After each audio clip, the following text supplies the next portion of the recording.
ব্রাহ্মণবাড়িয়ার বিজয়নগর উপজেলায় Sarail battalion ২৫ BGB এর অধীনস্থ ট্রানজিট ক্যাম্পের একটি বিশেষ টহল দল সফল অভিযান পরিচালনা করে বিপুল পরিমাণ মালিকবিহীন চোরাচালানি পণ্য জব্দ করেছে।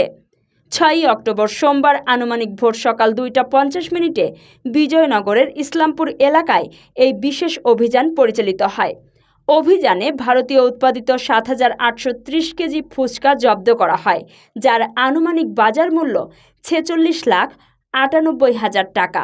জব্দকৃত ফুচকা আখাউড়া কাস্টমস অফিসে হস্তান্তরের প্রক্রিয়া চলমান রয়েছে। এর আগে একই দিন সকালে আনুমানিক ৮টায় সরাইল ব্যাটালিয়নের অধীনস্থ আজমপুর বিওপির একটি টহল দল আখাউড়া উপজেলার আজমপুর এলাকায় মাদকবিরোধী অভিযান পরিচালনা করে। অভিযানে ৩৪ কেজি ভারতীয় গাঁজা এবং ১০২ বোতল স্কোপ সিরাপ জব্দ করা হয়।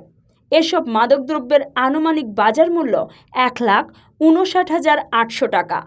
সরাইল ব্যাটালিয়ন কর্তৃপক্ষ জানিয়েছে, ব্রাহ্মণবাড়িয়ার বিজয়নগর উপজেলা ও পার্শ্ববর্তী হবিগঞ্জ জেলার মাধবপুর উপজেলার সীমান্ত দিয়ে যেন কোনো ধরনের অবৈধ চোরাচালান ও মাদকদ্রব্য বাংলাদেশে প্রবেশ করতে না পারে, সে লক্ষ্যে বিজিবির টহল কার্যক্রম আরও জোরদার করা হয়েছে।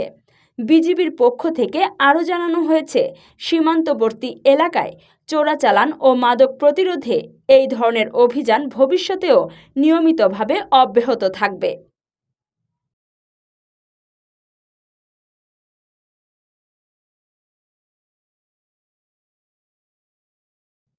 মোহাম্মদ শামীম মিয়া এর তথ্য ও চিত্রে কাজী সাইমা, চ্যানেল 21, ব্রাহ্মণবাড়িয়া।